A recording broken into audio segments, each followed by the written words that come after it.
We're good to go. We're good to go. Hello, everyone. Welcome to the April 23rd Joint Facilities Advisory Commission meeting. We are holding a hybrid public meeting which enables remote electronic participation as legally authorized by the Code of Virginia for JFAC's electronic meeting policy. At this time, I'd like to orient everyone to our hybrid environment and cover a few specifics about how tonight's meeting will be run. Members of the public may attend the meeting here in person or electronically by using the Microsoft Teams link provided on the JFAC website. Additionally, there is a dial-in phone option for those who wish to use it. Don't see we have any commissioners. For attendees using Microsoft Teams, please turn off your video feed and sort of, kind of condensing this.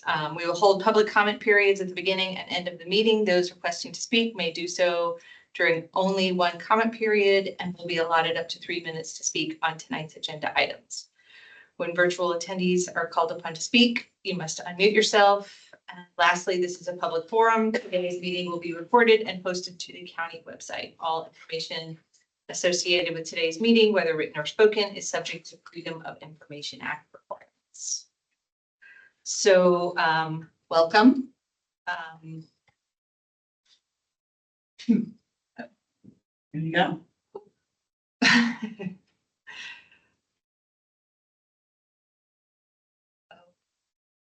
Looks like the microphone is all the way down. There we go. Showing the thing. Yeah.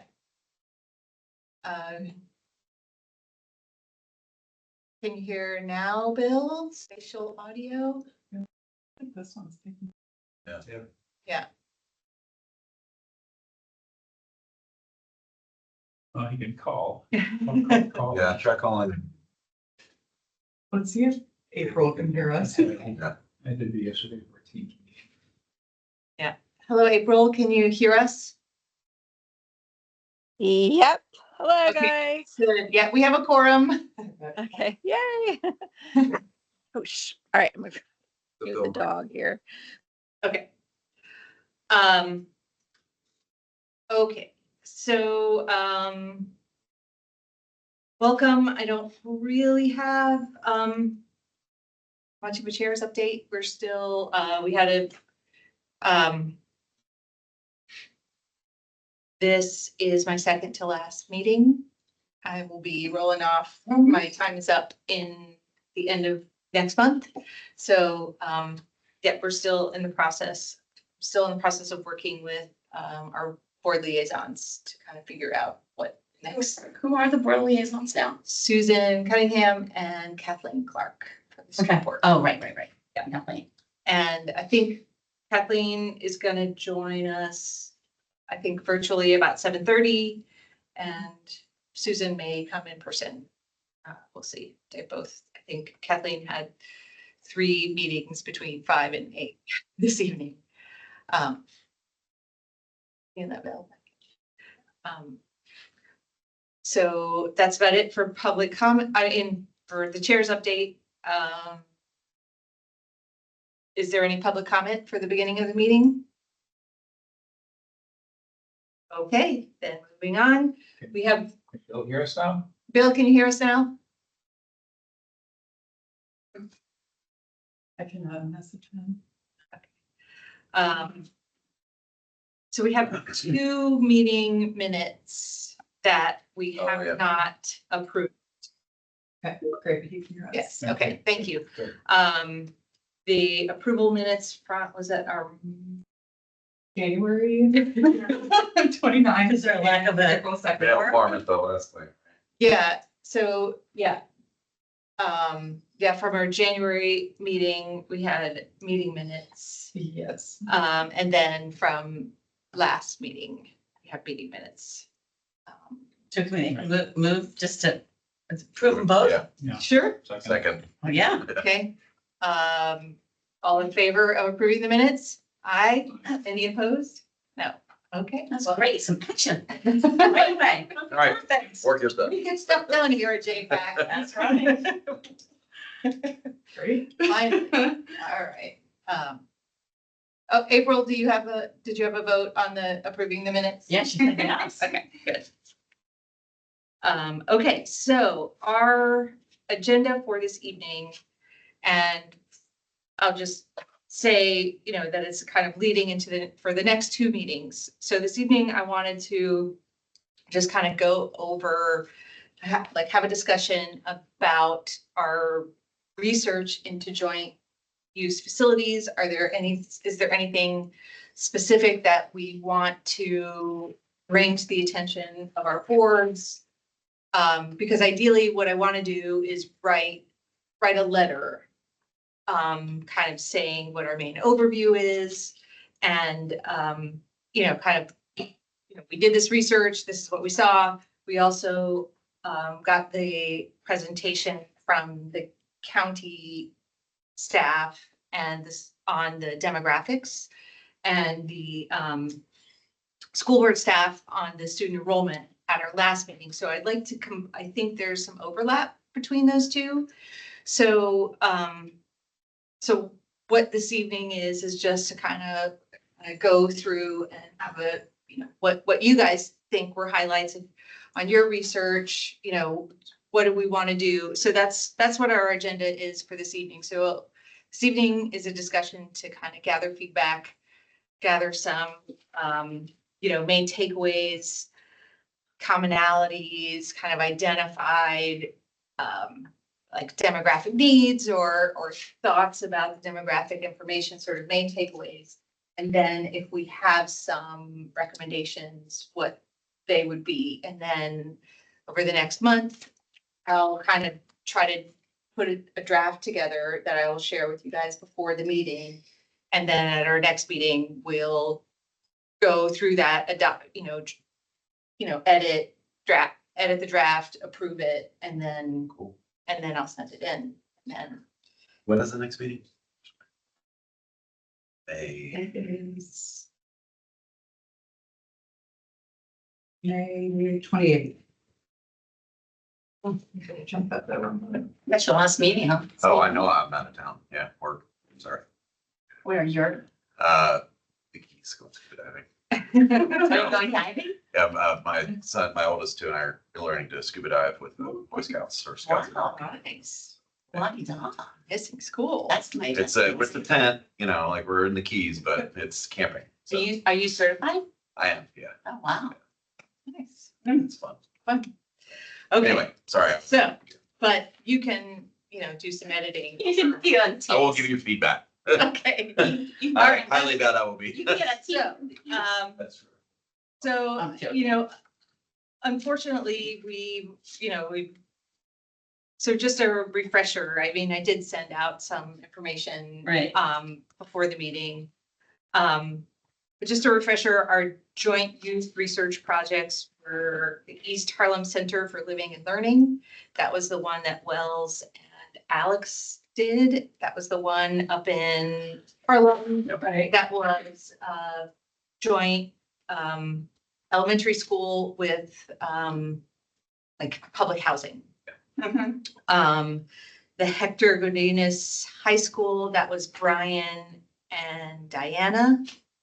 And that was the one that has like a high school gym, performing arts complex. Right. It's like an art center, outdoor spaces, parking garage, a main street kind of space sharing kind of thing. I'm just giving a main overview. Yeah. The Swampscott High School. Wait, we didn't. You did that. No, we did the, oh yeah, we Yeah, did. you and I did. Yeah. Kurt and I did that one, and that's the high school and the senior center.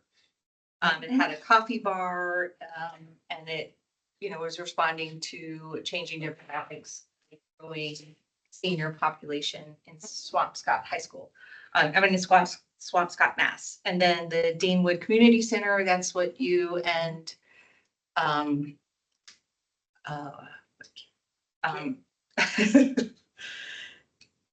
what was his name? Uh-huh. Okay. I am awful with names. They're these name tags are the best. Uh-huh. Great guy. Okay, yeah.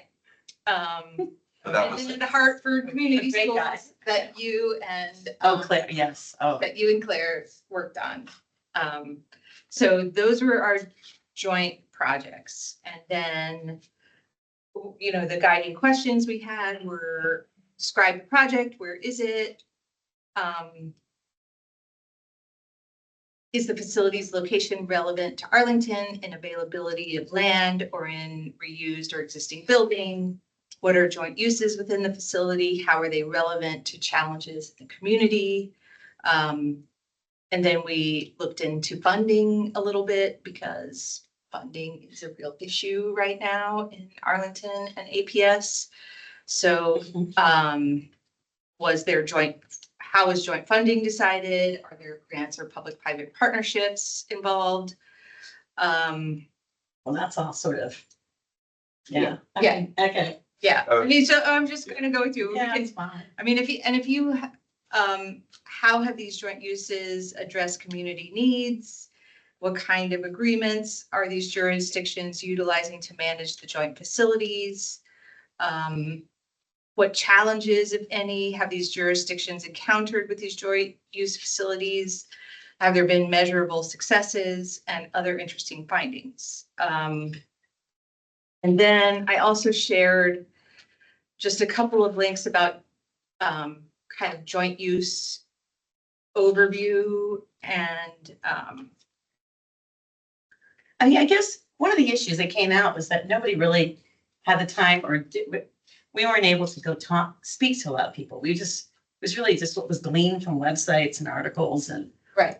so, you know, we didn't really get, because, you know, not everything was presented with a rose, you know, whatever that is, tinted glass or whatever. But they're all the negatives or the challenges weren't really, you know. Yeah, Exhausted. some of them we were able to find just from like funding Right. and news articles, but a lot of these were also purpose built for the joint use. They Right. weren't like, hey, we've got this space, let's figure out what to do with it. Exactly. And, you know, maybe we've got these, you know, a building that is not being used Right. much. And we got these disparate needs that we could maybe bring together and have them pull Right, together. right. Coffee shop, that sounds Right. great. I like that. Right. You know, but I've been to, But even the Yeah. Deanwood Community Center in DC that we had a hard time finding the funding numbers for it. And it Mhm. was not that long ago. And it Yeah. was just, you know, it's kind of, well, where was it in And the then- budget? Because it was arts and community and schools were right next door that shared space. It's kind of a model we use in Arlington. but the other part of this is, who's gonna do anything with this? I mean, there's no funding. There's no funding. I mean, DC is like, I mean, it's just sad. But what's the county board gonna even do? I mean, where's the wherewithal with that? I mean, who Well, is really pushing anything? I mean, I'm serious, like I'm with you. who's pushing anything? on But I think the county board idea for this? is to ask the questions to see like, are there some examples in the past or that we've been able to find that show how, like ideas for a budget in 10 years, you know, or 5, 10 years from now, or whatever, like. Or even, I mean, I do think that there is an argument that could be made. I mean, I think your point about the purpose built for joint use. I mean, I think almost all of them were kind of new construction. Yeah, Right, Which is, with the exception of the community schools. that's true. Yeah. And maybe, you know, in the future, it would be, I think there was one that we didn't choose that was an old kind of closed down middle school that then got repurposed. But maybe that's something that we could recommend for future JFAC is to see if we could find repurposed buildings, because I think that's what that would respond, because Yeah. right now we're not in a position where we can be building new. Oh, I'm sorry. April. Yeah, I just wanted to add on to that. I mean, I do think that there are opportunities for joint use in our budget that maybe just we haven't explored with these particular research projects, and potentially the theater arts one. You've got, when you look at the CIP for the county, apparently they're moving Columbia Pike Library to another place, and then you've got a school being renovated there. So there's potential there for something, potentially. There's potential for transportation joint use that we didn't really go into our research either, but there's potentials for efficiencies and saving money. And I think that we can really use some of the research that we did, maybe not the specific research that we used this year, but definitely there's stuff out there that could help us if we look at the 2 CIPs and kind of go, okay, what does the community need, and how can we more efficiently use our funds? So I don't know. And I'm hopeful. also, no, that's good. I mean, and also put together some kind of really true master plan for public facilities. I mean, And it's I not mean, just, come on, yeah. that's what's needed. And to do things piecemeal like this doesn't make any sense. But to really do something that's like, here's what we're looking at holistically, and here's where we want to go. This makes this, and then we figure out the pieces and all these projects that we've looked at.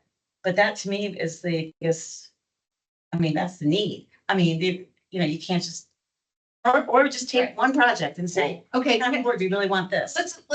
let's take it down piece by piece. I mean, I think you guys are all making great points. But But put that on the report. So the joint uses that we looked at, I mean, Wells and I chose these because we felt like that there is kind of a potential need for that. I mean, can we, of the joint uses that we researched, do you think that we could recommend that, in the future that APS look at a school and affordable housing? well, or underutilized community, county buildings as well. Right, yeah.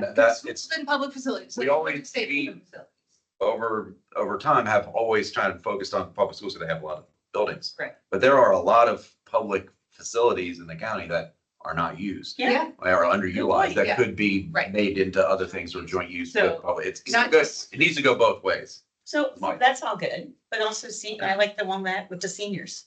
Yeah. I really like the, Yeah, I did too. I like the intergenerational kind of, I think that's really important and it's missing.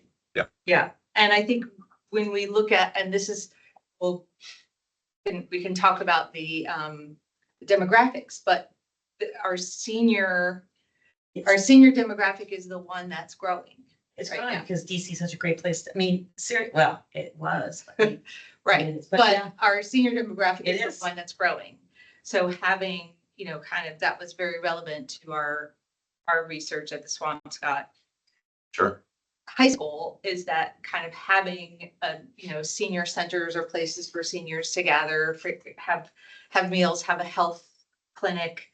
But It's also that huge. intergenerational, I think, is really Yeah, I agree. helpful Yeah. as well. I agree. So, Or the performing arts and, like spaces for Right. that, right, where a school and different So that's, populations can use it. yeah, in fact, what was someone's name? We kept bringing that up with the meeting. Well, I mean, the Yeah. TJ's community center has like an arts, all these things in it that are underutilized because nobody knows they're there. Like, but you can walk in and like make a painted dish under supervision on a Saturday. And like, that's not a school thing. It isn't a school, but it's. At Jefferson. yeah, Like the community centers just have a lot to offer. Yeah. And the theaters, Oh, yeah. joint use. Exactly. Gunston's Yeah. got the joint use theaters. Yeah, Yeah. we need some. And we've got a lot of Venues, success better of venues. doing that already. okay. I mean, so of all the kind of joint uses overall Yeah. that we researched, can we say that all of them would have value for Yeah. Arlington? I think At it's just better utilization Right. of existing. So facilities. senior center, And also, you put the master plan in, all right? I did. Okay, Yeah. good. Because that's number one. Yeah. Should be. Otherwise, But and that's what I've been thinking about this since our last meeting. I'm a history guy, so I tend to take lessons we've learned, and there are two in our neighborhood where there was we were in a very similar spot in the 80s where we didn't need all these schools, and as a county we got rid of them, and now it's like crap. They're the same spots where we got rid of them that are people are starting to grow. I want us to at least have something in there about, because if we're not selling it off, we retain ownership, but like, hey, this is, for the next, having like a short-term or long-term plan, purpose built, sure, absolutely. But when you're gonna, like, let's take a generic elementary school that has excess capacity, and you want to convert 2 or 3 classrooms into something else. Well, what happens in 5 years, 10 years when Amazon HQ2 opens up and like another big thing happens in Arlington that we could never have predicted or forecasted, and now shoot, all of a sudden now we need that capacity back. Like, do we have a mechanism within the county and public school system to not put a relocatable up to next to a senior center or whatever, in that generic. Right, sort of Yes. build in flexibility. Building flexibility, I yeah. mean, I think build in flexibility. Existing buildings, like, Flexibility for existing buildings. Yeah, so. Related to that, my thought is, like somebody who brought up, it came up to the last meeting, because whatever you do, don't sell the land. yeah, So if you want to, like, if you want to have maybe a long-term lease, fine, but you have to, like, you would probably want to pull it back, but even then, like, if we did a 20-year lease for a senior center in a school and in 10 years we need it back, like, what are we doing? We build these schools for, design capacity, which we talked about, right? With, whether you're talking about the program or the actual classrooms and what's the, square footage versus like use case. Like, there's a lot of ways to look at a school and say, well, it used to be a underutilized school, but now it is or isn't, or, whatever. Even if our numbers are going down, we can better utilize our spaces Right. as well. I think the one thing with regard to your plan, I mean, just history here, you look at Arlington Elementary School, which Yeah. was turned into a community center. Right. We had a bubble of growth. There was no way to turn it back into a school. Mhm. But now looking back on history and the fact that we're flattening out again, Huh. maybe that would have sufficed instead of Yeah. building a building. Right. Which would have significantly saved dollars. Those are the things I think you have to put into a plan to think about, that things can revert back and Right. forth, Yes. but it never has. Right. And you are Right. correct. All of the properties that were sold are now housing, which we're helping to push the population of students. And it would have been in the place where the school was. Right. So, and I'm an educational facility planner as well, and I did feasibility studies for 30 years of my career. And part of it is don't ever say it ain't gonna happen, because it's never true. And everything is cyclical. It's like exactly right. You're gonna have a bubble, and you're gonna have a lull, and you're gonna have a bubble, and you're gonna have a lull. What is the bubble? What is the lull? Yeah. Nobody knows. Right. So you have to just go with the flow and think about it.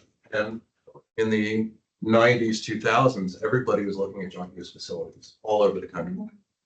And the big thing was senior centers. The big thing was community centers. The big thing was health Right. clinics and all of those things. And they are great. And there are some that have done that, and it's really worked well. But the one thing I think the lessons learned at that time is, number one, somebody has to be in charge.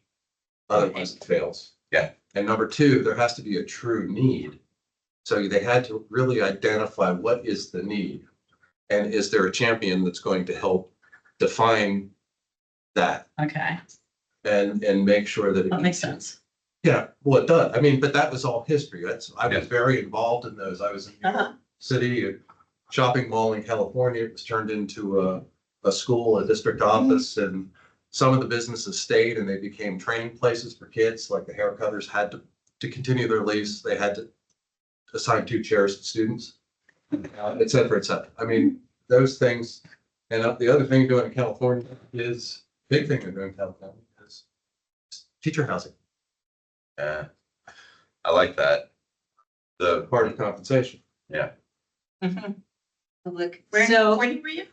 Hmm? Where in California were I you? wasn't in California. I just traveled, and I was very involved with the AIA, Committee on Architecture for Education, and Ah. I used to be council educational facility planners, which is now. I really like the changing the way we approach affordable housing seems to be, as a county, we give developers incentives to build more density. Not saying anything bad about that, but what it doesn't do I am.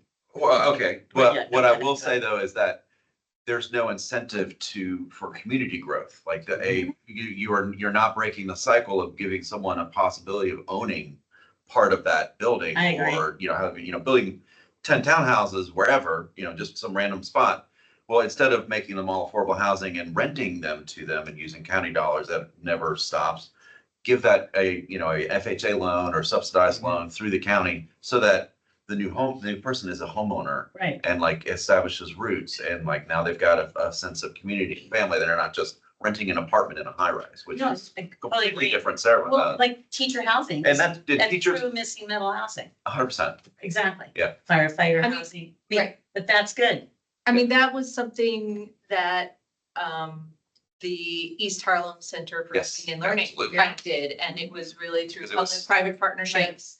And it was in a really land constrained, 100%. area. So I think that is, I mean, kind of, Natalie, going back to your first question, like, who's gonna do anything with this? I mean, I think there's a lot that can come out of this eventually. I don't think, my expectations are not that we write this letter to the county and they say, okay, we're gonna do this next month. We do not. Government works like that. But I do think that if you can sort of say, hey, look, and this is why I like doing this research into other jurisdictions, is that it shows that it's possible. And it shows like, oh, well, here's a possible path. And it also does it in a way that's not like immediately getting a certain community up in arms. Like if we Hey, were I like talking the about. teacher, the teacher affordable housing. But yeah, Hey, you're a county Brady, employee, like you know what? We That's it awesome. incentivizes. Combine it with That's- a, Yeah, but when you start, so the affordable housing and the public-private partnerships, I think that, but specifically for missing middle housing. Yeah. Which has been defined, I mean, it's been identified as a big need. Yeah. So instead of just, incentivizing developers to do whatever, right, this is a way to actually get to community and to Yeah. grow it. Yeah. I mean, it could even be as part of a joint, community center, a joint school, kind of. Could be, yeah, I mean, it could be. I mean, this would have been such a great thing to have done for like the project that they're looking at in Green Valley. Where it has such a small number of affordable housing units, and it's gonna be a traffic nightmare, but this would have been sort of interesting because there's 500 something units they're gonna be putting in there. And they're all rentals, going to your point about home ownership. Rentals doesn't, No, we have a lot of those in Arlington already. Like, and I'm not, And they're just not all people live in full. rentals. Exactly, but I think, what I am saying is that if you want to have that missing middle and encourage the people in I that, agree. having a family stage of life, they want a piece of the pie, American dream, whether it's a picket fence or a condo or a townhouse, they want something to call their own.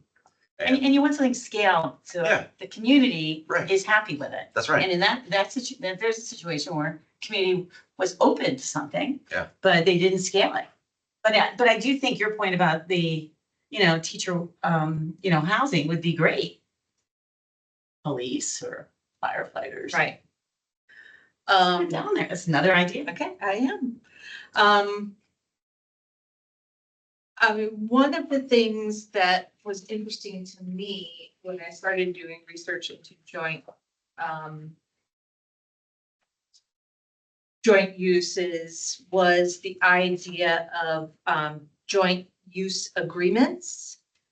And those were, we didn't really research them, but I did send them out in this. So a joint use agreement is, so I'll quote here, while joint use agreements may be formal or informal, advocates encourage formal joint use agreements that are legal documents that lay out the terms and conditions for sharing facilities or property. They cover issues like maintenance, operations, liability, scheduling, staffing, ownership, and cost, and may also contain statements of shared goals and vision. So this is in a way, I thought, kind of a version of a public facilities master plan without kind of going too deep. It's just a way that the county and APS could develop, Like a template for, yeah. right, for Mhm. how they share their facilities. I mean, that's one of the things that when I talk to the board members, they say, you know, like,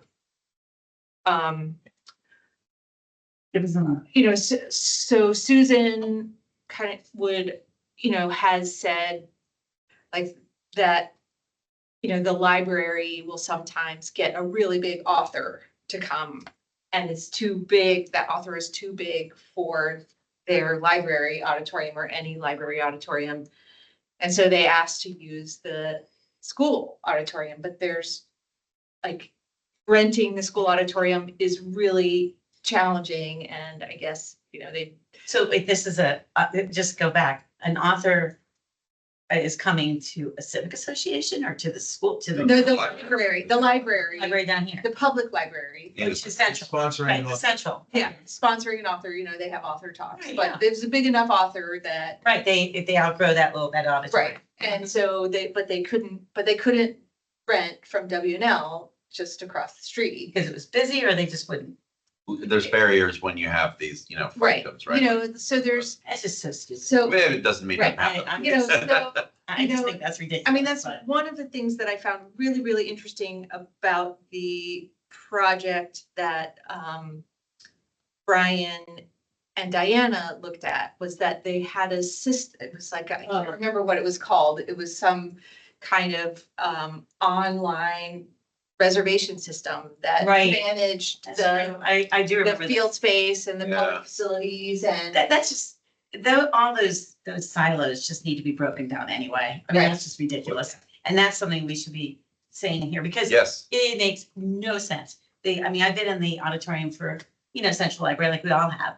And it's big, but it's not as big as W&L or Wakefield or, so Whatever. we should be able to use whatever, I mean, the county should be able to be able to use it if it's free. I mean, you'd have to, but then, I mean, I think this is where a joint use agreement could come in. Yeah. Because you would have to stream, you know, there's safety issues of Sure. students in the school, there's, Yeah. you know, there's other, Sure. clean, Yeah. making sure it's left in the right. right, you know, Yeah. cleaning, you know, who's paying for the maintenance if they come in, you know, is. Well, just to let you know, there, like, for instance, the Heights building, there's an MOA, you know, Yeah. the field just opened this week, but it's going to be used by Parks and Rec. You know, the toilet rooms, we built the toilet rooms that are there in the alley, which are going to be controlled by Parks and Rec, not the schools. Hmm. Schools will fix them when they're broken, but they'll be cleaned and Okay. maintained. So there are agreements like that. That's The cool. one thing was terrace level 2 was originally supposed to be available to the public all the time. The problem is with accessibility issues, that means the whole building had to be open. And there are security issues. But there are arrangements that if the community wants to use the theater, wants to use the gym, wants to use that terrace, you know, for sunrise yoga or something, they just make the arrangement with the school. And that is in the MOA, and we do set those MOAs. And most of those things are established, but I think we also should celebrate some of the good things that did work. The library at Columbia Pike, Yes, second floor was underutilized. We had 12 people, a lot of times just hanging out on the second floor. Schools needed additional space. So we renovated the library and the second floor space. But those renovated classrooms are now available for the library to use weekends and evenings and during the summer. You know, so they could schedule to use it, and then there's a big open That's great. building. Yeah. So those are things that I think, you know, we say it doesn't work, but there are things that do work. No, I agree, but there's also, But, no, But I agree. I think you should note the things that work, because I think that makes people think of Yeah. positive things, Yeah. and it gives them Yeah, the something template. relatable. But that's great, but I do think a template, like something going Oh, yeah. forward is great, because you do hear about, I mean, I hear people at Drew complaining, Mhm. you know, that civic association can't use this, the school, I mean, they're all, so there's lots of things like that where they're, oh, somebody, April, do you have April's something to got her say? hand up. she does. But not virtually. Hey, can I just ask how the how does the rec program get access to the gyms? Like, because however that works, the same thing could happen with the auditoriums. Because there's lots of auditoriums out there that in the schools, besides WL. I mean, and yeah, so I was just wondering how that whole process works. I mean, I know we're getting a little off subject, but it does seem it has come up a few times this year with like, why can't we use the school's facilities when the school is not using them, you know? They are. All of our schools are used till 10 o'clock at night. Yeah. Pretty much. Well, you're saying that you had a problem getting it, or? No. I was just wondering because I didn't. I don't know the mechanics. I have never been involved in them being available. I know that they are available and I know that they're used. And I have meetings every other week with Parks and Yeah. Rec and DES and, it And there, coordinates you know, those issues. very often, I know that the county will pay, like in Discovery, the county paid Well, that's part of part the of what the MOA. sky, like the gym would be a little, be regulation size so that it could be used by the community. Right, that's what we're doing with all our elementary. Right. I guess my point is that, one of the things I think that might be helpful is that these MOAs are all individual. Mhm. They're at individual schools and, Yeah. they coordinate, You gotta know the right person to talk to. Right. Exactly. And so is there a way that it can be streamlined?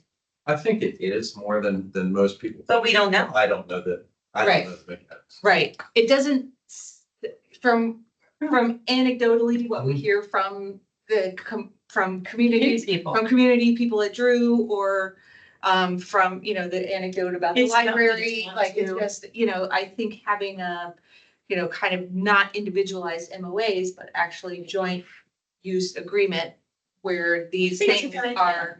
are streamlined and I think that's actually pretty concrete and And- tangible and something people could probably get behind. right. Yeah, I think if it doesn't exist, it should exist, and that's Right. probably a way to say it. Individual. Yeah. But I think there are things that do exist because, Agreed. like I said, all of the libraries all of the gyms. They may, but I don't think people know. Yeah. And I think it would be great, it's just like, But then again, I think once DPR schedules it, then it's not available for anybody else, and they're putting Right. their programs in there, and somebody says, I want to use this space, oh, it's not Right. available. And it's not, That's right. because it's already so scheduled. maybe there's some way to actually get I that don't know. information out. to Right. people. And is there a way that it can be revenue producing also, even if it's, Like, I think the rent is to pay for the custodian, because the custodian must be in the building whenever building is open. right, Now, the joint use facilities, there's a facilities manager, and they handle all of that. But Right. at a regular school, we generally have to make sure there's a custodian in when the building is being occupied. there's some liability issues there too. There's liability issues and Oh, so. sure. And then the school utilization there, I mean, it's also the fields for sports, like Parks and Rec or whoever, Arlington Soccer, whoever, whatever sport Yeah. entity, baseball, adult leagues, all those things can fill up those things, but there should also be a mechanism for and it does exist. It has changed though in the last few years where nonprofits now have to pay the same thing as for-profits for renting, like if you wanted to reserve a pavilion at a picnic. Right. You pay the same rate instead of being like, pay the $25 A administrative. lot of our schools have churches though. Right. But Just Pete, I do think your idea though, I mean, something like that, one-stop shopping, somewhere to find the information. I think it's piecemeal still. Yeah. And I do think that would be so helpful. I mean, I'm looking, in Lime Park, just looking at just one little local community, we have our community center. A lot of people don't know mechanics of renting it. yeah, And we have two different groups that are coordinating, and it's really interesting. yeah. Anyway, I do think it'd be I think it'd be Yeah. good. I mean, I think streamlining it is, that would know, help with your. And one-stop shopping. yeah, would be- and, And it was still successes. right, Because there's a community center in a neighborhood I'm familiar with that there's a library that is 24/7, when it's open, there's just traffic in and out. And then there's a senior center that has one meeting once a week, Where's like this? in my neighborhood. Oh, in Aurora. In Aurora, yeah, and like the senior center is a great facility, but we hold our civic meeting there and there's like a couple of other things, but like it should be used by any other entity in the county for outreach or whatever, but it's it's hard to, I don't know why, but it's hard to get into. And I'm not picking on that facility. I'm just saying it's an example of streamlining to make it easier so that people can Right. make it And also, yeah. better use of it. Underutilized spaces should be utilized. The other thing is also gives you an idea, if you do something like this, better way to capture what we're actually doing. Exactly. And to play up on all the successes, That's right. you know, We and do have a lot of greats. yeah, That's why so it'd be good to, elevator. yeah, the specifics would be I mean, there. I go to a school conference or whatnot, and I talk about how our schools are utilized for voting and for Parks and Rec, and during the summer, it's really hard to do maintenance because, you know, we've got summer school in some of them, and then everything else is all for DPR summer camps, and, Yeah. I mean, they're like, oh, well, we lock our schools up at 3:30 in the afternoon, we don't open until 7 in the morning, and they're never open on weekends. What are you talking about? Yeah, it's like, okay. Are Yeah, they these- go to churches, they don't vote in their schools. Yeah, I mean, but I think, They're taxpayer funded facilities. It's just. right. Yeah. And we are a very dense county, you know, our Absolutely. population led, you know. I thought we were well educated. That's funny. Densely populated. Oh, now I. Way to bring a little levity to Yeah. it, Jeff. Yeah. That's I- good. Yeah, That's a good idea. yeah, I mean, I do think that, you know, we should maximize the use of our spaces. And, you know, I mean, one of the main goals of JFAC is to also, you know, one of our main considerations is that we are also a land constrained county. And the point that, you know, We are. that we make is that our, you know, we have to make the best use and reuse of Yeah. each of all of our properties. So here, Susan. Nice.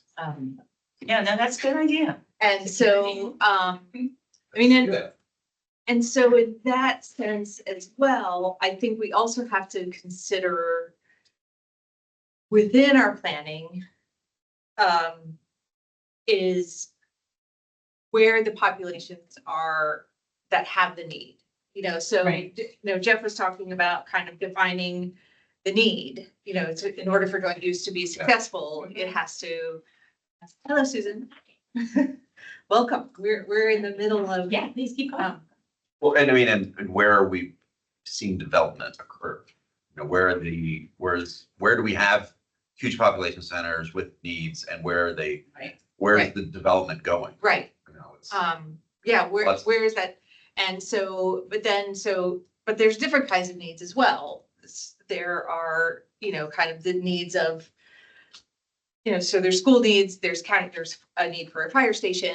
libraries, whatever. yeah. Libraries, Yeah. wherever Right. there are, but then, you know, demographically, where are the kids, where are the seniors, where are, you know, the biggest growth you see in the chart of where the population is that what's the 24 to 32-year-olds, that's the biggest number that we have. What's next? The seniors, right after that? They're pretty big.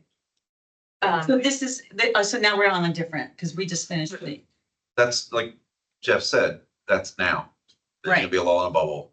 right, Right, that's true. So we need, you know, right. I think we should take with a grain of salt, like that we don't know what's happening in Washington DC, Right. what's happening in Yeah. what's gonna Right. happen in the next 5 years. Good point. So we need to be Either. responsive to changing needs. Yes.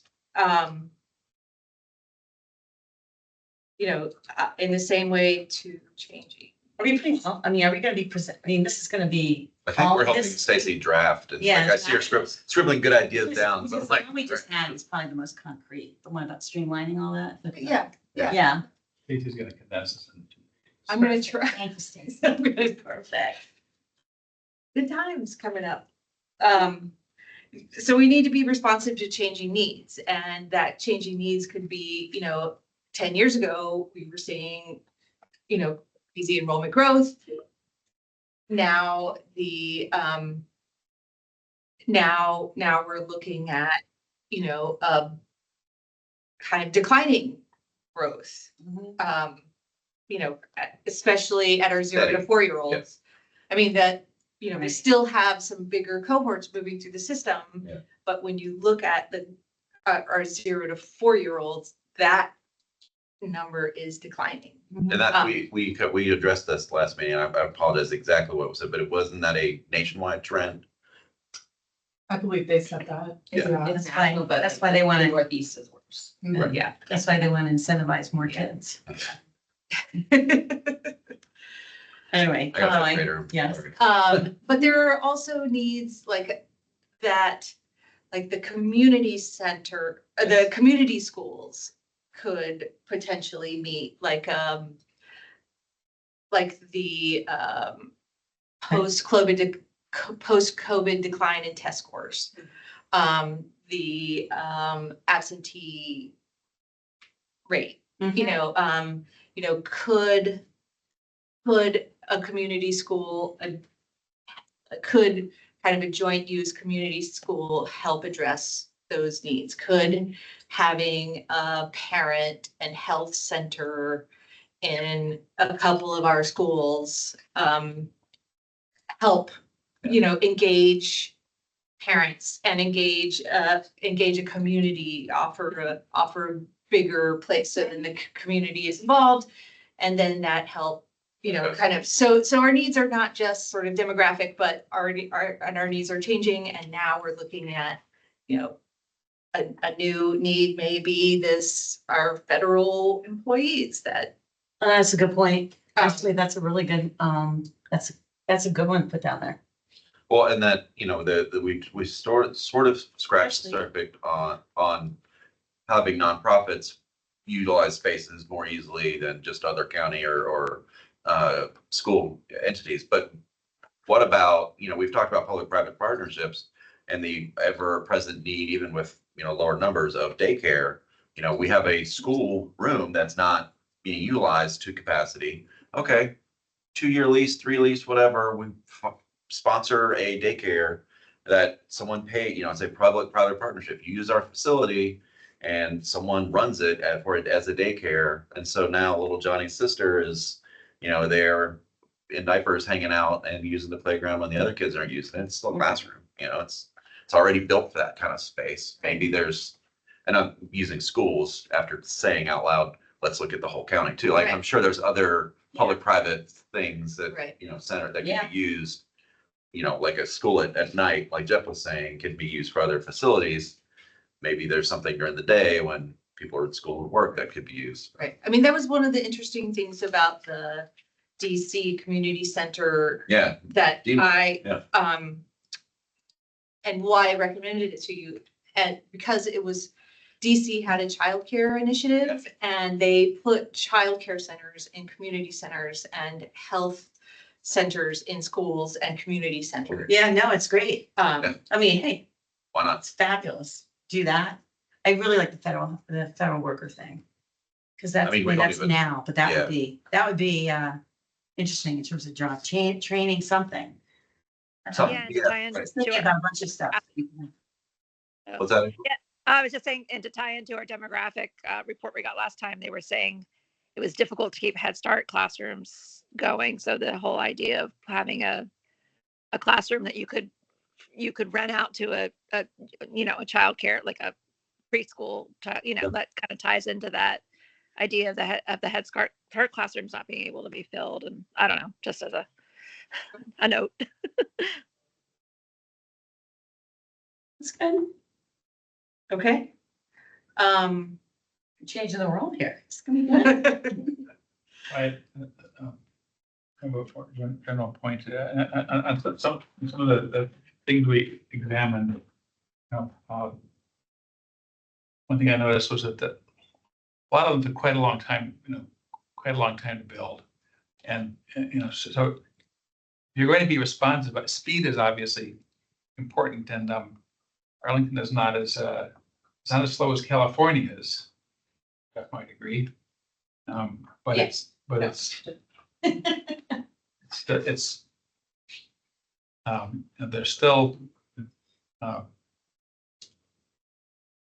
things take a long time here. And I was on one of the groups involved with the Arlington Tech, and that took, I don't know what it was like, when did they start? Like 15 years ago? I think it was 12, yeah. Anyway, a long time. So, you take that long, you really can't be, you can't be very responsive to changing needs, and you have to be, and you have to have fantastic foresight, or you're just going to be A crystal ball. behind. Cool. And so, but,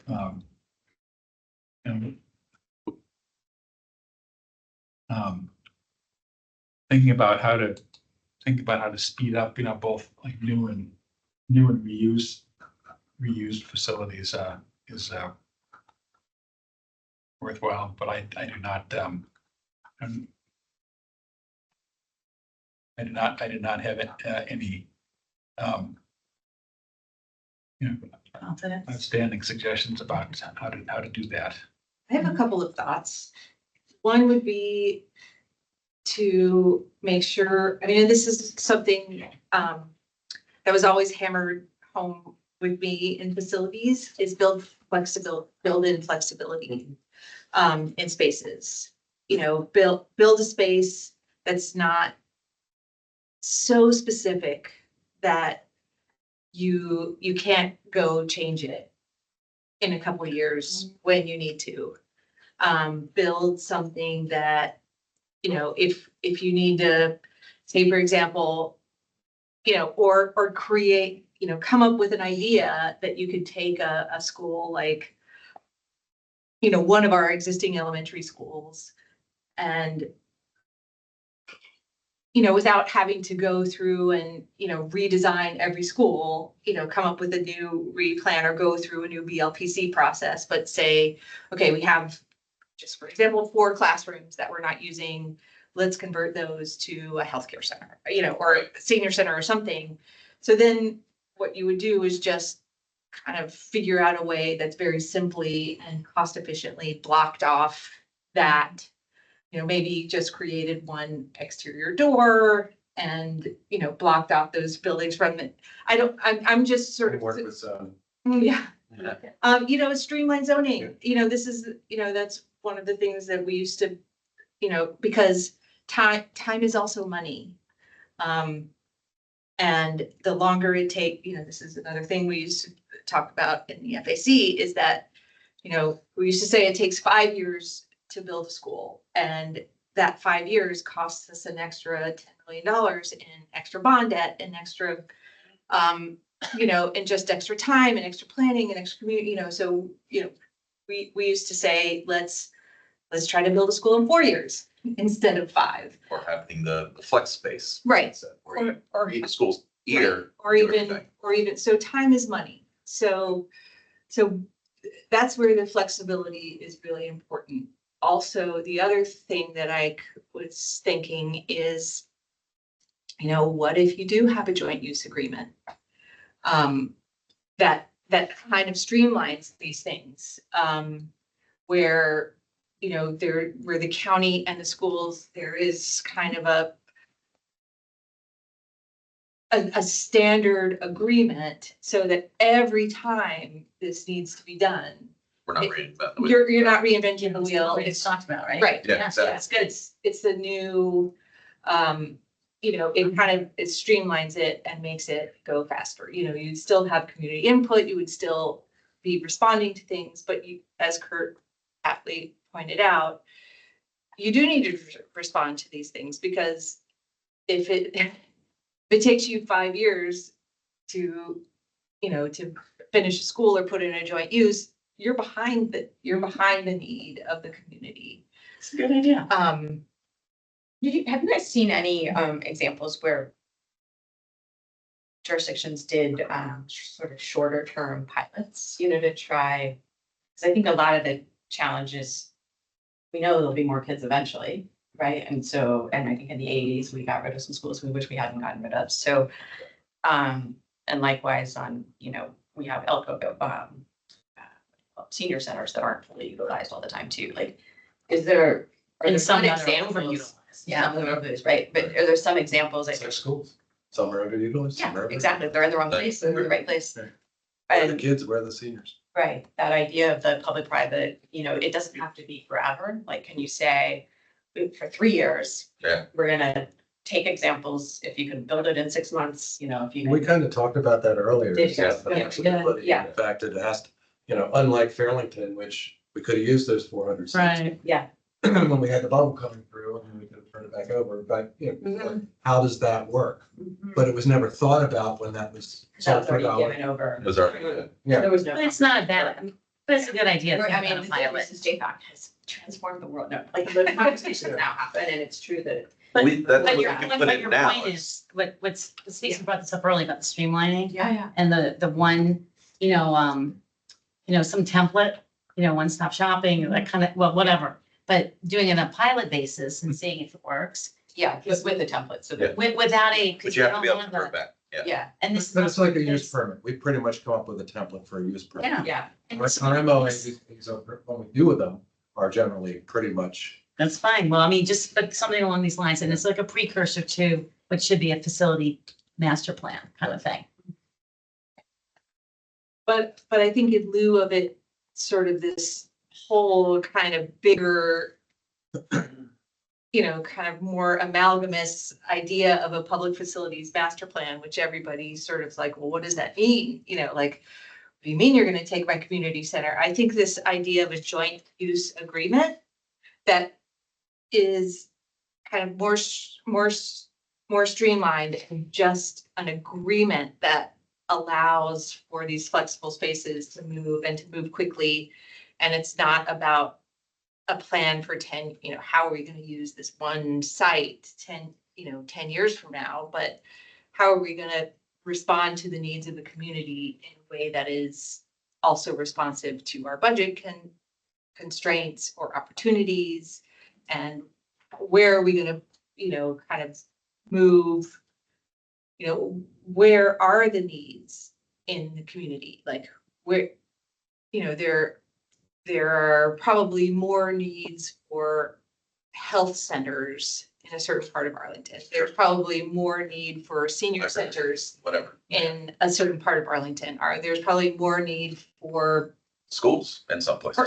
schools. Yeah. Art space. And theaters and art Theaters, spaces and, and what kind of spaces do the 24 to 32-year-olds that are the biggest part of Arlington's population, what kind of I don't know.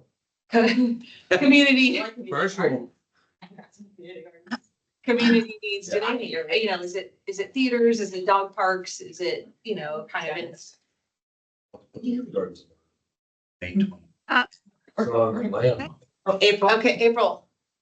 Thanks. I'm back to, I think Susan's question, I can't really see you guys so well. I think I saw in one of my, like when I was researching about libraries, that one article that this one school in Connecticut, like what they did is they tried to share the school library and a public library because the public libraries are all closing down. But anyway, what they started with was after school, twice a week, it would be open up. So I kind of wonder about your question about like, how do you do a trial basis? Well, maybe you have like, if there's a school that's underutilized, maybe you have a senior class meet or some, just to see what the people in the community want. Maybe you don't do any, like, maybe you don't put any money into it except for having the school open after hours for one thing and see who shows up, see what people like, see what, and so you're not building it and then having them come, you're having them come and then you're building it. Yeah. I mean, there also are like the programs you guys have in the schools. What's the catalog? It's not Engage, but there's a catalog of like adult. Nobody knows about it. And then like somebody was like, I want to do pottery. And Arlington was like, WNL has a pottery. And the teacher will stay late and has a class, but nobody knows about it. So I wonder if in some ways it's like the team work that we've done the last couple of years of just the Come more in the inventory. mailbox and people go, what's this? Okay. Yeah, the inventory of all the things that you could try that are being tried, but are probably underutilized. Right. It made me a communications perspective as well, just, Right. and then people know what they want. Yeah, I mean, there was one we brought this up, I think, before you. Yes. And we were, and I actually used your library, auditorium, the WNL kind of, My anecdote. favorite pet peeve. We're gonna fix it. But, in one of the Hector Godinez High School, they had a high school gym, performing arts complex, flex spaces, outdoor spaces, parking garage. And they had a, I can't remember what it was, but, Brian was talking about this, computer program that they used to reserve the spaces. Right. And it was used by both the schools Exactly. and the county. It's- So even something like that, And it has to be on your phone for the. right? Like, those, Yeah. Gen Z won't be there, Yeah, which is what the 20-somethings are now, I think. I can't keep them straight because they keep coming, Yeah. baby boomers was like 40 years. Now we're doing it every 7.5. We're Yeah. 5. I mean, what do we think of public-private partnerships? I think that it's something we should at least look into. I think the other, the things that resonated for me are all the things we've just talked about. And then also like if we want to look at missing middle, it's not just a building new things, it's giving our county employees a path to ownership, not just a rental in a condo. Like that's why people are leaving, is the condos are huge. I'm not counting, but apartment buildings are great. But when you want to have your own slice of the pie or a family, it's harder to do in a 2-bedroom condo with neighbors and all the challenges that come when you start getting older and want to have that. Not to saying people don't do it or can't, just typically that's why people have been moving to the exurbs or to other places of more affordability. Right.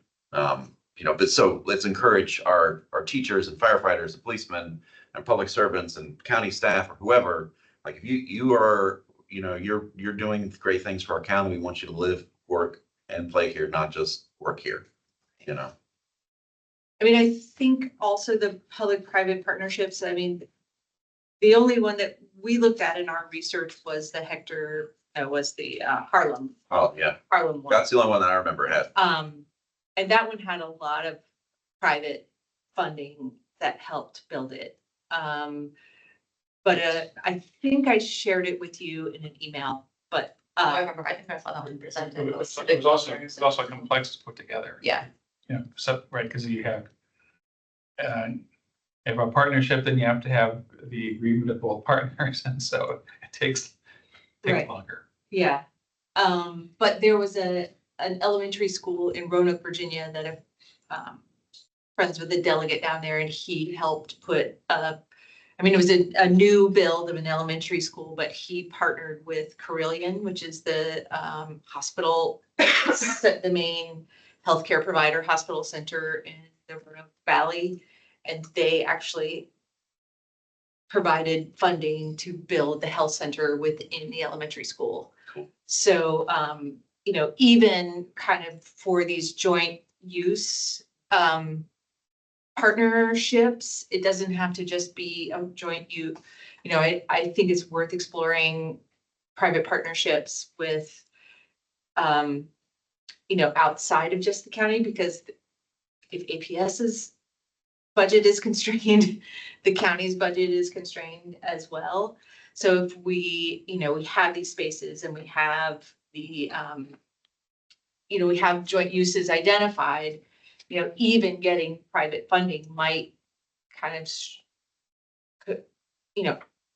if private funding is also sort of part of that joint use agreement, it could help streamline,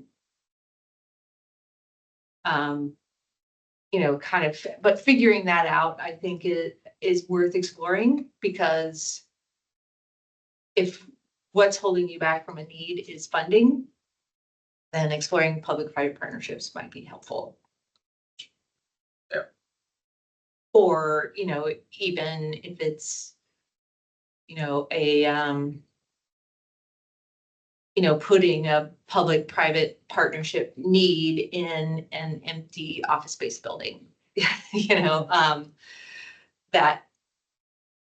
Yeah, I think some of the stuff you said earlier really resonates with me about the time is money and 5 years is too long and, Totally. we're almost as bad as California sometimes that like, especially during a time of system shocks and opportunities, shall we say. I think there's a really cool invitation to say, okay, so how can we be scrappier? How can we try some things that might not work? We fail safe, fail fast. And so don't just think about like the 25-year perfect public-private partnership for the trade center, that's just gonna fit perfectly. Right. But more, okay, for the next 2 years, like RFP, who has a great idea for how to best meet a changing workforce? Or Yeah. who has an idea for how to bring 30-year-olds together and have a Right. recess?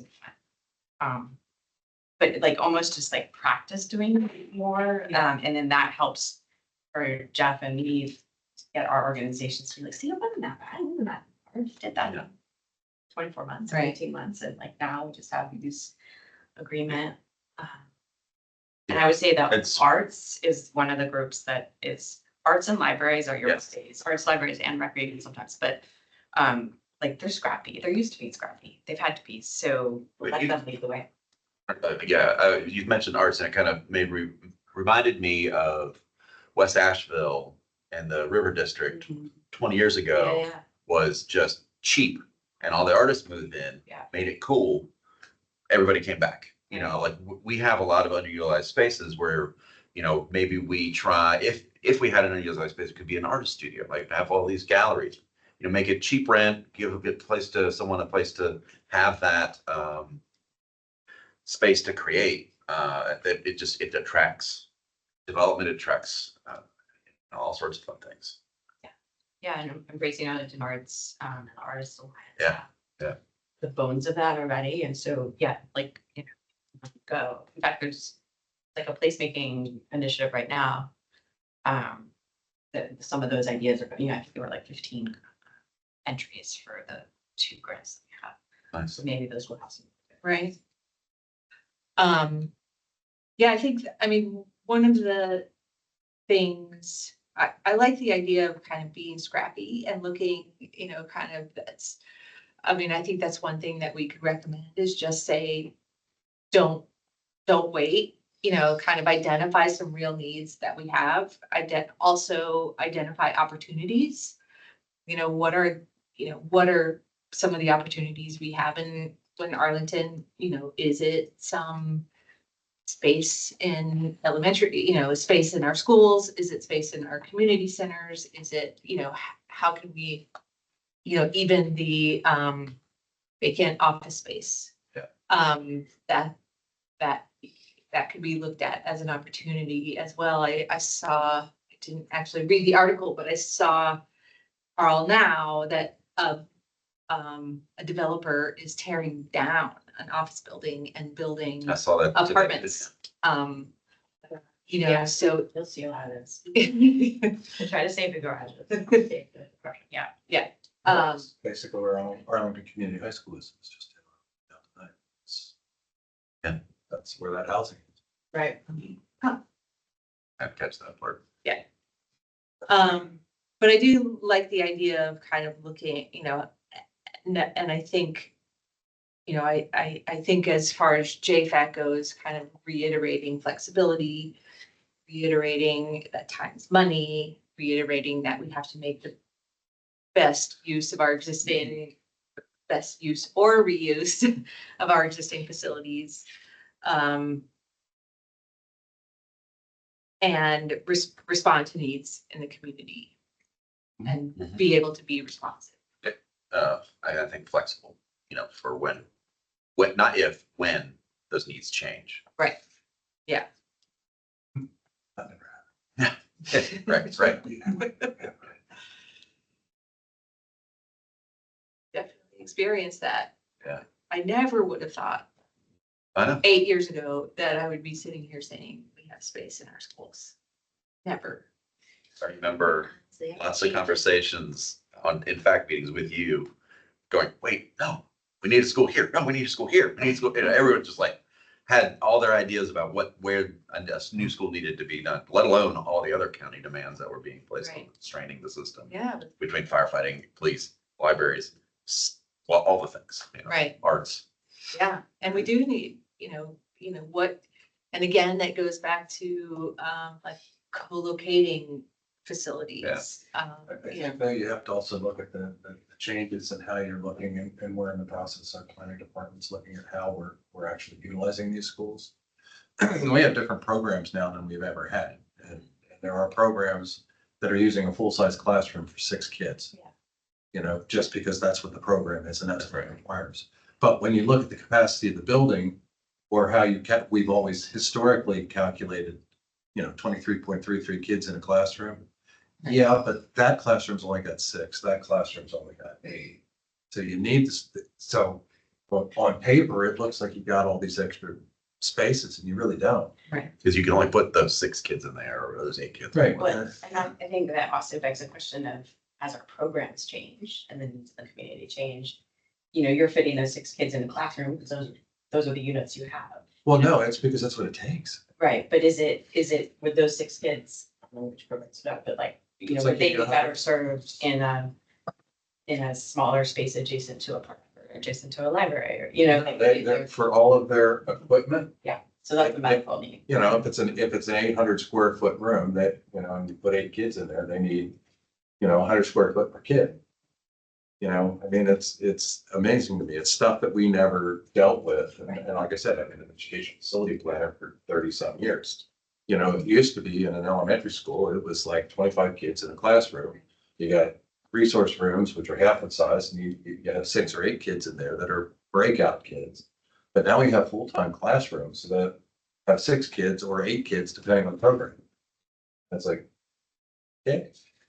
Because we're doing these feasibility studies right now. Right. And with our planning department change from, now being back in facilities, and we're trying to figure out the utilization of classrooms, of educational space versus the classic capacity of the building.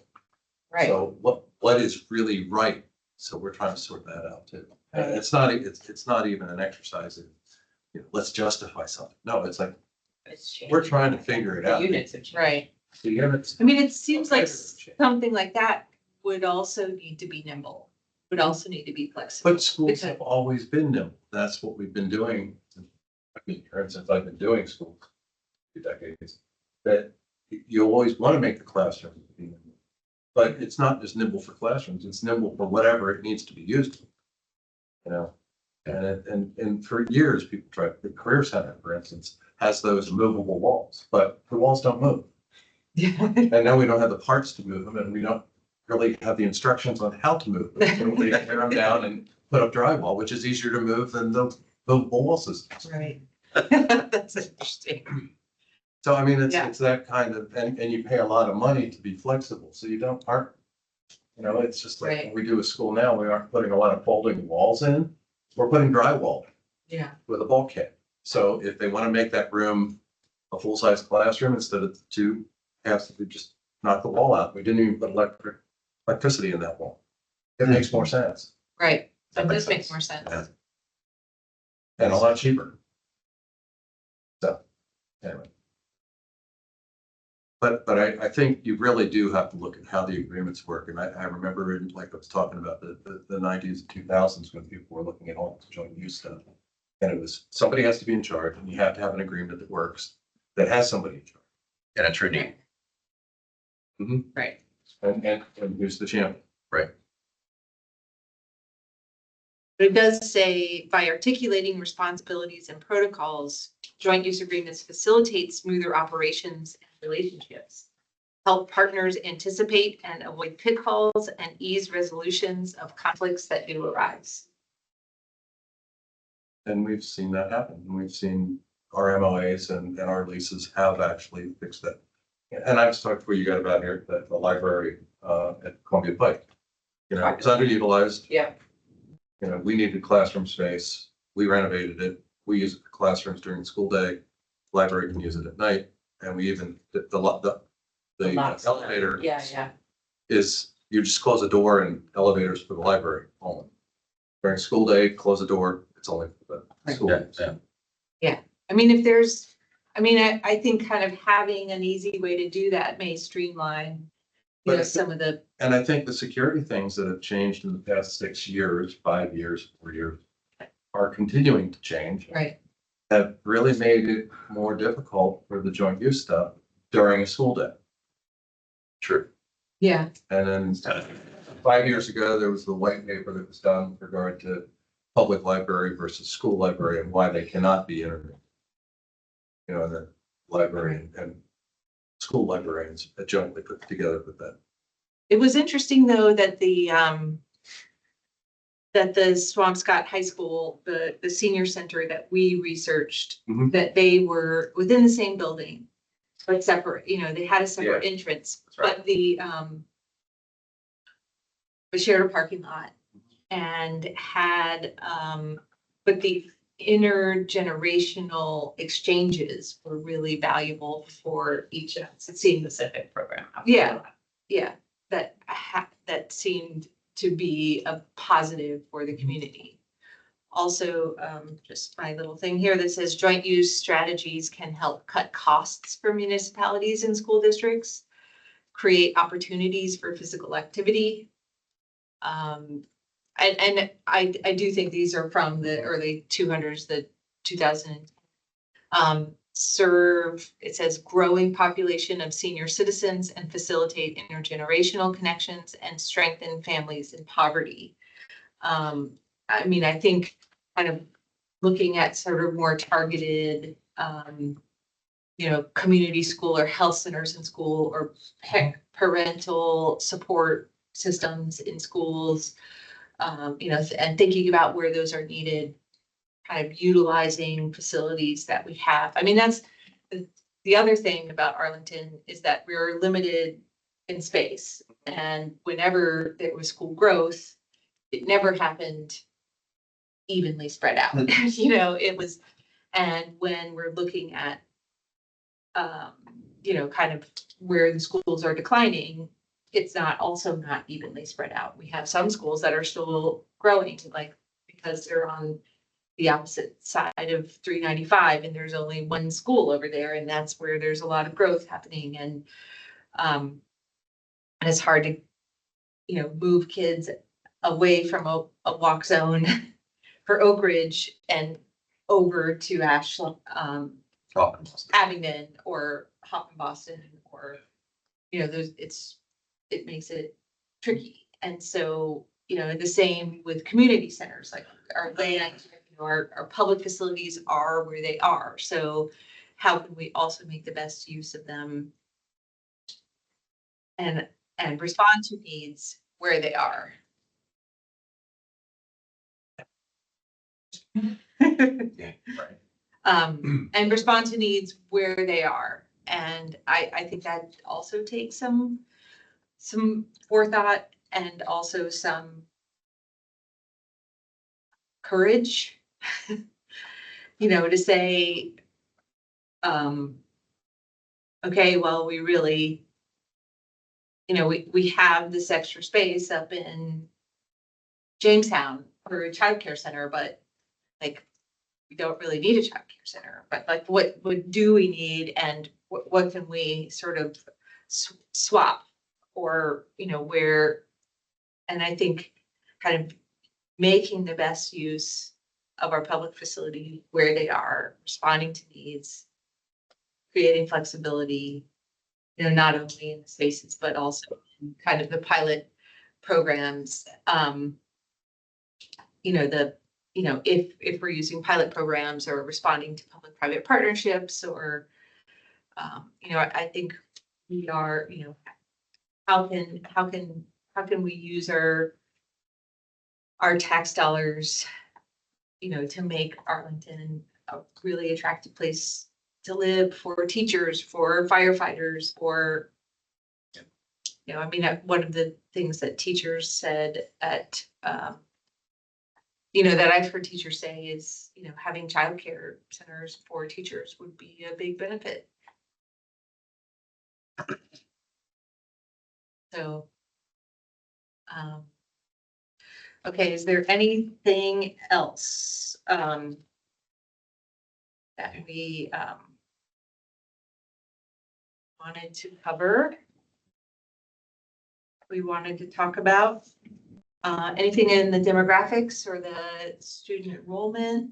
I mean, we've gone over, kind of in the I feel like first, we kind of, Right, yeah. we talked about a lot of that, so, Okay, all right.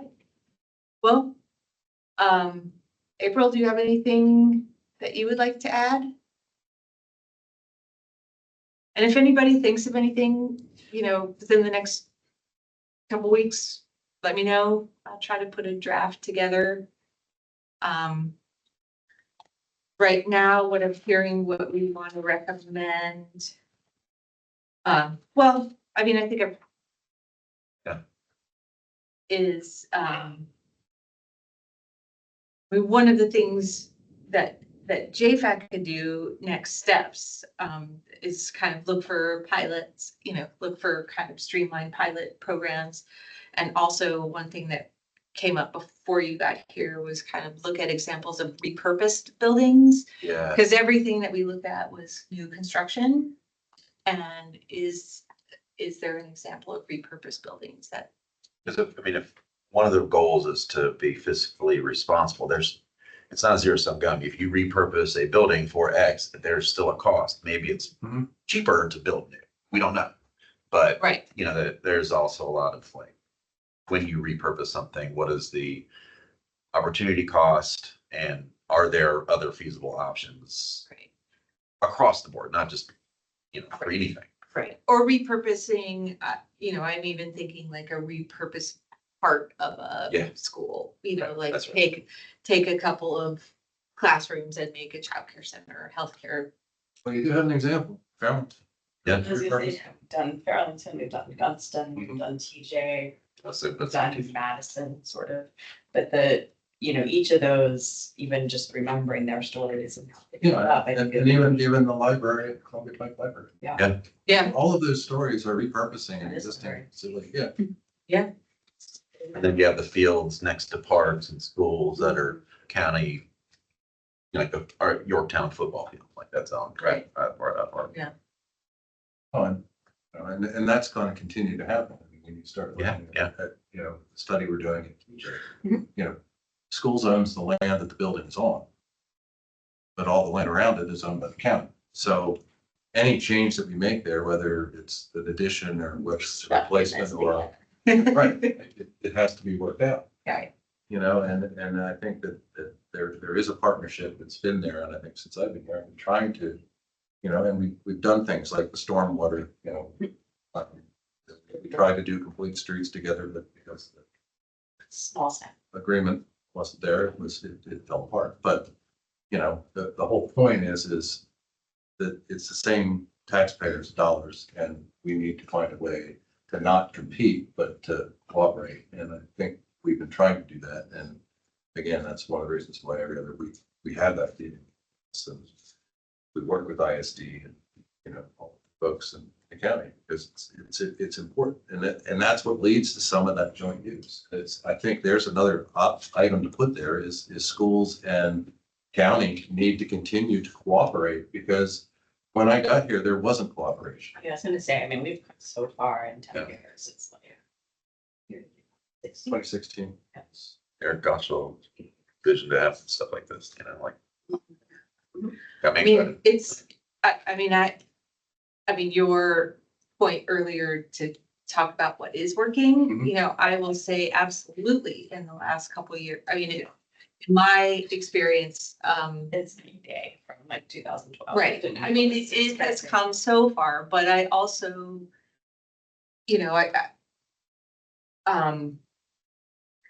but It it is. makes you want to go farther. It right? just makes Yeah, you, that's right. it just makes you want to see, like, look how good this is working, and you see, just how important, how time is money, and how, we have these needs of the community that could be served, and, so how can we do that better? And it's not necessarily a criticism of, gosh, you guys are awful or terrible. It's like, well, we have, I'm so glad we have these MOUs. I'm so glad that we can use them, but is there a way that we can use them in a way that like saves us money, saves us time, like actually uses the spaces better, you know, like is, yeah. Anyway, yes. Jeff, is there anything on the housing side that you're, I know we went down to William and looked at their little on-site housing, which doesn't really translate to our. No, again, Staff or your. no, just- no, just really expensive. yeah, I haven't really heard anything other than what county staff made the presentation at the last meeting, talked about that. But it's just, when I used to do demographics, it's just so hard to know. You don't know. You can only go on statistics and you can only go on what path it's past the road that's shown. Yeah. And you can't, I mean, who predicted that COVID would happen and we would have a drop in population? Because it was, at that time, everybody thought growth was going to continue to happen. And maybe it is, and maybe the kids are elsewhere. Right. Know that? We may find out real fast. Exactly. Private school decisions with this week. And that's and it's the thing we talked about FAC all the time is when a kid shows up, you gotta take, there's Yeah. nothing you can do. Right. So if there is a economic thing and all of a sudden the kids are not in private schools, where are they gonna be? Public schools. I mean, because there's kids that are out there that are not in That's right. public schools. But the statistics are showing that they're not coming here and COVID, and I think got past that bubble. A lot of them went into a school and they said, look, take your kid in this private school, but it's a 4-year contract. Yeah, and even if it wasn't a contract, you don't want to move them. That's Well, Yeah, they get established. yeah. I mean, I think we're also demographically, you know, Arlington's birth rate dropped 25% since 2018, and that was happening even before COVID.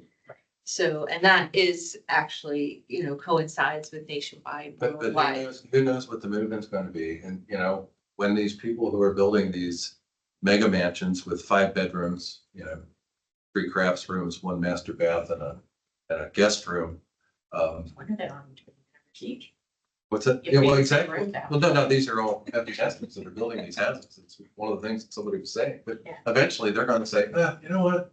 I'm going to Tahiti or I'm going whatever, I'm going to sell this Right. house and, you know, it's a 5-bedroom house. If they can afford it, you're going to have kids that are going to show up. So the same thing that happened 10 years ago is going to happen again. I agree. Oh, yeah. I mean, I do think that When? we'll, I don't know. right. I don't know. I mean, there's a house down the street from me that's $3.4 million.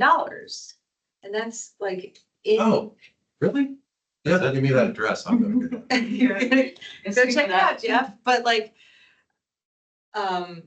you know, it is enormous and it hasn't sold, you know, I just think if someone first has $3.4 million to spend on a house, like, is their priority a walkability to the metro, which is part of the appeal of my neighborhood? Is the appeal great public schools?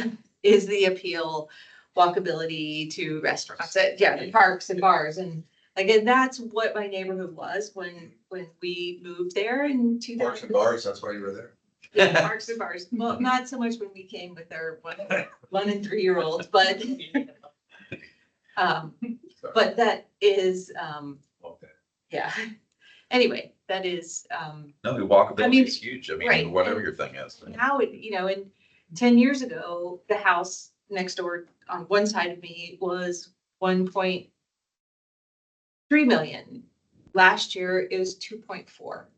Right. And, you know, so if you are a young couple, one of these, you know, 24 to 32-year-olds in Arlington, and you live in a condo and you're married and then you have a baby, you can't afford to. Yeah. You know, you can't afford to live. That $2.4 million house, depending. Yeah. Yeah, I mean, you can't afford to buy. and I mean, this is definitely really a complex problem, but you know, the people with kids similar in age to mine who moved here in 2000, they were the Clarendon Bros living in apartments. They met each other. They're like, oh, that neighborhood over there is kind of cool. And then with their two incomes, they could afford to buy at 500, 600, whatever it was. We couldn't believe we spent that much money on a house like that. There's always been like we couldn't believe we spent that much money on a house factor to live here. It's definitely got harder and worse. Yeah. And as the economy has changed and affordability has gone crazy. But like, I think you're hitting on a point that it's not as easy for those Clarendon bros who meet, the woman of their dreams and they go move to someplace where they can. And every new house in my neighborhood is built by a developer. Yeah.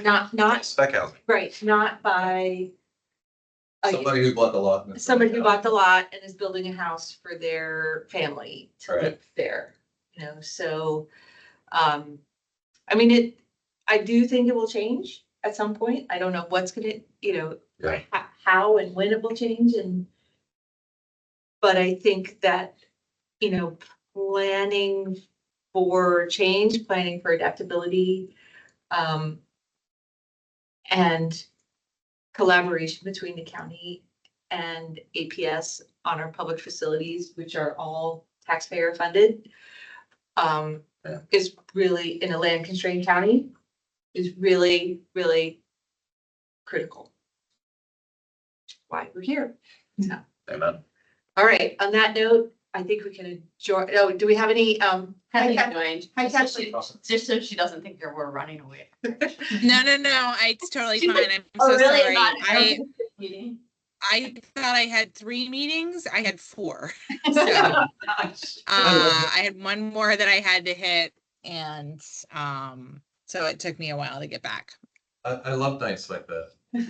Yeah, Good to feel needed. Yeah, exactly, right? Job security. yeah. So do we have any public comment? Nope, hearing none. Kathleen, do you have anything to add? I know you just joined. No, I mean, I caught the conversation about the cyclical nature of by which this area turns houses over. I think the question is going to be like, there's no doubt. I mean, I lived here my entire life and I watched it multiple times over. I think the difference is whether or not you're young, right? In your 30s, having kids, couples are going to be able to afford in 22207 as that housing market turns over again, because the first thing, my parents are in their mid 70s now and they bought here in 72. They are trying to navigate living with stairs. And that is one of the first things that you do after you retire and you're thinking about one level living. Because stairs, as you get older, are a fall risk. And as our population in Arlington is getting older, right? Like this is the cyclical nature. It's just whether or not people are going to be able to afford to buy those houses in 2007. So I'm watching prices drop in my neighborhood. Yeah. In Dominion Hill. So a bunch of houses that got listed over 9 are now down to like 825 to 850. So interest rates. Interest rates. Back it out. Anecdotally, my in-laws grew up, my husband grew up in Arlington, and my in-laws a few years ago, as they were aging, like your parents, Kathleen, they ended up selling their steps, and they ended up selling their house and buying a condo. Yep. But the condos in Arlington were really expensive, so they moved to Falls Church. But, then I guess another question is, do we have kind of senior housing? Do we have opportunities for our seniors to be able to stay in Arlington? Yeah. And so that's that's another sort of when we're looking at needs, like, is that, kind of senior services, senior center, ideally we want to make Arlington, we want to continue to support Arlington to be an attractive place to live for all ages? Like, and how can we best use our facilities to do that? I have a question just before we break. It's maybe for Kathleen and Jeff in particular, but one of JFAC's goals, I'm reminded, is to like partner with staff and the board to facilitate community engagement on facilities issues. And I'm wondering a whole slew of things you guys are facing in the next couple of years with the facilities assessments, with boundary decisions, with fitting those 6-person classrooms in. What do you feel JFAC could do? You know, is there something you need more of or less of from JFAC in the next 2 years to support you in that engagement with the community, or support us collectively in that engagement? What's going well? Where are the gaps? And it can be an open question, but I just thinking about it today. That's really one of the fundamental goals of JFAC, is to help explain to the community and also to digest the community's angst. I think it's just to continue communication and keep an open line, because stuff changes. And, you know, I mean, the changes that have been here since I've been with APS, it's incredible. I mean, it's a completely different mindset, you know, from budget to population to, you know, educational requirements. You know, we just have to have that open partnership and have that conversation. I mean, everything we do is we end up with public communication and public engagement. I mean, you know, we get into boundaries, there's going to be engagement, but we get into talking about, you know, what the population is when we finish these studies and we share with the board, and then we start sharing with the community, you know, how our buildings, the utilization that our planning department's working on right now, you know, as we digest through the budget and all of those things. You know, I mean, I think a couple of years ago, I mean, everybody was saying, hey, you know, this is great. We don't have the growth that we had. We can focus on fixing the buildings that have been ignored for so long. I mean, they haven't been ignored. I mean, a lot of facilities are in great shape. There's a lot that's been done with the MCMM process, et cetera. The buildings have been touched. And even when we had our facility study done, that group was like, you know, you guys really do have decent facilities in comparison to a lot of schools that they've worked with. So, I mean, we've done a lot of things right. And I think we just have to keep having that communication and having that, you know, work together. I mean, the thing that drives me nuts is, and it's nothing anybody can do about it, it's the codes keep changing, zoning keeps changing, and it's all national changes. The, you know, building code changes every 2 years, whether you want it to happen or not. Yeah. You know, the ADA stuff is just getting onerous to the point of ridiculous. And I believe in universal accessibility, don't get me wrong, but when you have somebody that comes in and has a 2-foot level and they put it on a ramp and they make sure they find a place that isn't the right slope and go, yes, it's awful here. Let's write that one up. Oh, man. But, you know, I mean, but I think it's. Yeah, it was. Go open ahead, commu- Jeff. Sorry. No, it's just open communication. Sorry. Yeah. So Jeff, I mean, I know that from my work life, Yeah. outside of, because we hear that too. And I have measured where our toilet paper is installed in our bathrooms, restrooms, and our gapping stores before, because we want to make sure that we're compliant. Yeah. So I am familiar with that level of scrutiny and detail with which people will go out and look at things when they want to find something wrong. I think if I were to say, you know, any 2 points, you know, everything begins with the principle of universal design, knowing, of course, that there are going to be those, you know, people looking for everything that's wrong. But I think, you know, like I said earlier, Susan, in some of our conversations, it is really critical to me that the message that comes out from JFAC is balanced for county. And that we are about making sure our facilities are usable in a responsible manner for all of the citizens that, everybody that lives here in Arlington, like, period, full stop. Like, this is what we do. We are tax funded, and they need to be smart, responsible decisions that allow the entire community use of our buildings. It has to be intentional because we don't want, we want to keep our kids safe, but does that mean that your dad's group can't meet for basketball? Was it Nottingham? No, absolutely. Like, let's figure out how to do this stuff well and right and make sure that it's accessible to our community. Yeah, that was a lot of our conversation early on about the joint uses and. Yeah. And right.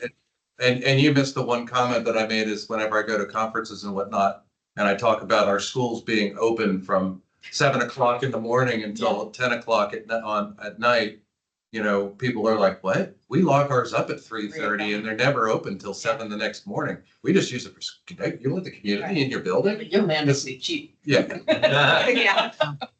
But Yeah. it's crazy. It is amazing how, and I've worked for many systems over the years, and your APS's facilities are well utilized by a lot of people. I mean, there's some places that you have church in your school. Yeah. Yeah. You agree? And I think vice versa, can we use our community centers and county-owned Facilities. to also support school-age kids and families and Teen centers. And then how can we make sure we're telling that story? Right, Yeah. and how can we make sure that that it's low friction if you want to Right. try it, Right. and that if the pottery studio is open, you could go. Right. The potteries, I said the potteries earlier, yeah, and the rolling rink at TJ. Right. Yeah, It's a lot of fun things for families. right. It's all good. Hey, Okay. Wanna say hi? all right, give your mom a back rub. She's done for me. It's the best. All right, well, with that, let's adjourn a little early. Thank you, everyone, for coming. Thank you, everyone, for the very good discussion. I will try to distill this to 2 pages or less so that our board members bullet points and, easy to read. And we'll, at our next meeting in May, we will, we'll go over the draft and I can add and edit and then we'll send it. So, And Kathleen and I are open if anybody has feedback or any thoughts. I mean, I think we're still a little bit new, but trying to get the rhythm of CIP year and not CIP year, and how do we make sure we're using your time really well. But we're keeping that communication channel up so that the storytelling and the communication to our community can be really authentic, because we have a lot of great stuff going on, and it's seriously good progress. And there's all these Yeah. opportunities and new exciting challenges. Right. Yeah, challenges and opportunities. All right. Round. Okay. Thank you, everyone. Great. Thank you. Bye. Bye. All right. Nice.